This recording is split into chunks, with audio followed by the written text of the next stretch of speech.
You're walking in a sketchy area. Here is the body language you need so you're not the unlucky target.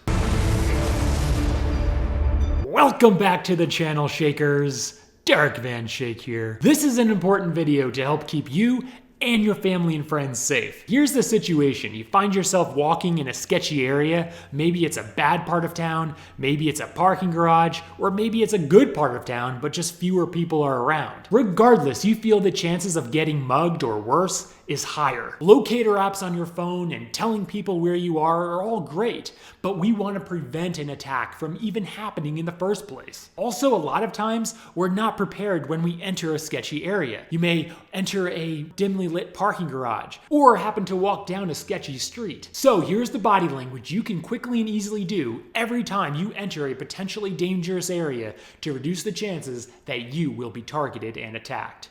Now, let's get started. First, we need to think like a criminal for a second. These attackers are weak, cowardly pieces of garbage. Elderly? Yeah, elderly people. Even sitting here saying that, though, how awful it sounds to target an elderly person. It's insane. While you're under the influence and you're in that life, you know, you have no remorse, you have no feelings. When they're looking for a target, they're constantly looking for the greatest gain for the least amount of trouble. I would lay in the alley and watch people walk by and see if, you know, they were alone. And watch for weaknesses. So our goal in all of this is to minimize your perceived gain and maximize your perceived trouble. Here's what you can do. First, don't play on your phone. If an attacker is on the hunt and you have your head in your phone, you automatically become a high target to him because you're distracted and can easily make a surprise attack on you. 23% said they wanted people who looked lost or drunk, someone you think you can overpower. Number 2, keep your head up and put your shoulders back in strong, solid posture.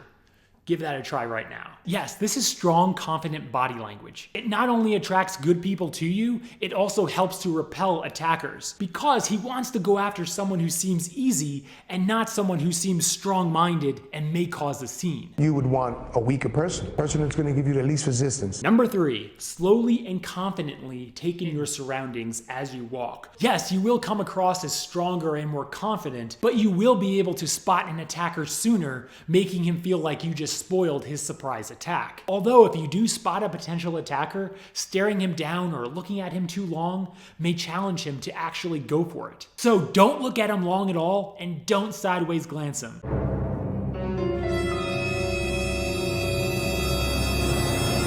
Use your peripheral vision. Number 4, look a little mean. Eyebrows closer together, lips together, no smile, fists clenched lightly down at your sides. This will subconsciously send a signal to anyone who sees you to stay away, even your friends. Number 5, keep your valuables out of sight. If you have a watch or a bracelet, tuck it underneath your sleeve. If you have a necklace, cover it with your shirt or your jacket. If you feel like the area is really dangerous, you may want to remove that visible jewelry and safely put them in pockets closer to your body. Flashy was a popular answer when we asked muggers to describe the ideal person to rob.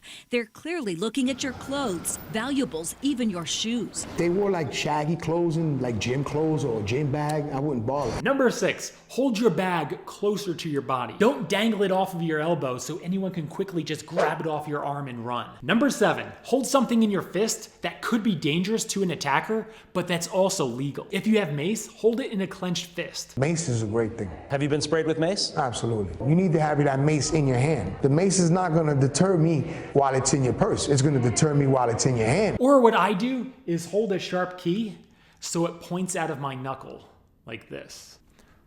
These more than anything are meant to deter an attacker. Also attractive, people who look like they won't fight back. When he does a quick scan on you, your hands are going to be one of the main things he focuses on, looks at, and evaluates.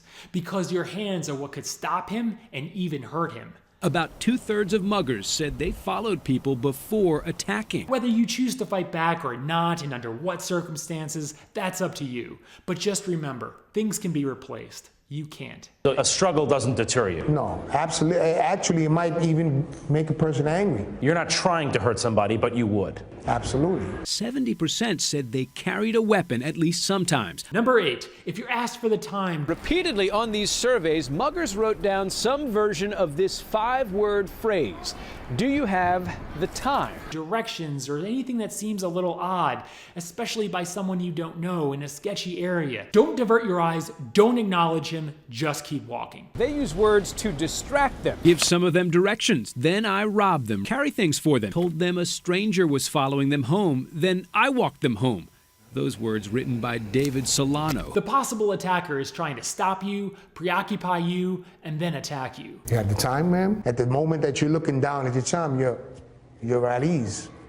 And you're vulnerable. Don't break your stride, don't stop. Bonus! Here's a bonus. Always look in your mirrors before you exit your vehicle to make sure no one's outside your vehicle waiting for you to exit. Where are you most vulnerable? In your driveway. The trip from your car to your house is the most vulnerable. When you pull in your driveway, make sure you look on all sides to all windows before you open the door. Where should I be standing on a subway platform to lower my chance of being a target? In the middle, around people. Crowds deter. And always check the backseat of your vehicle, ideally before you get in, but definitely before you drive off. Remember, doing just 1 or 2 of these things may reduce the chances of an attack, but doing all of these things together will much more significantly reduce those chances. I normally don't ask you all to share my videos, but this one's important. I hope you share it with your friends, family, and loved ones to help keep them safe too. Now in the comments, have you ever been or almost been mugged or robbed? Share your experience so we can all learn from it in the comments below. About 10 years ago, when I first started working in New York City and living in the New York area, I got off at the wrong subway stop.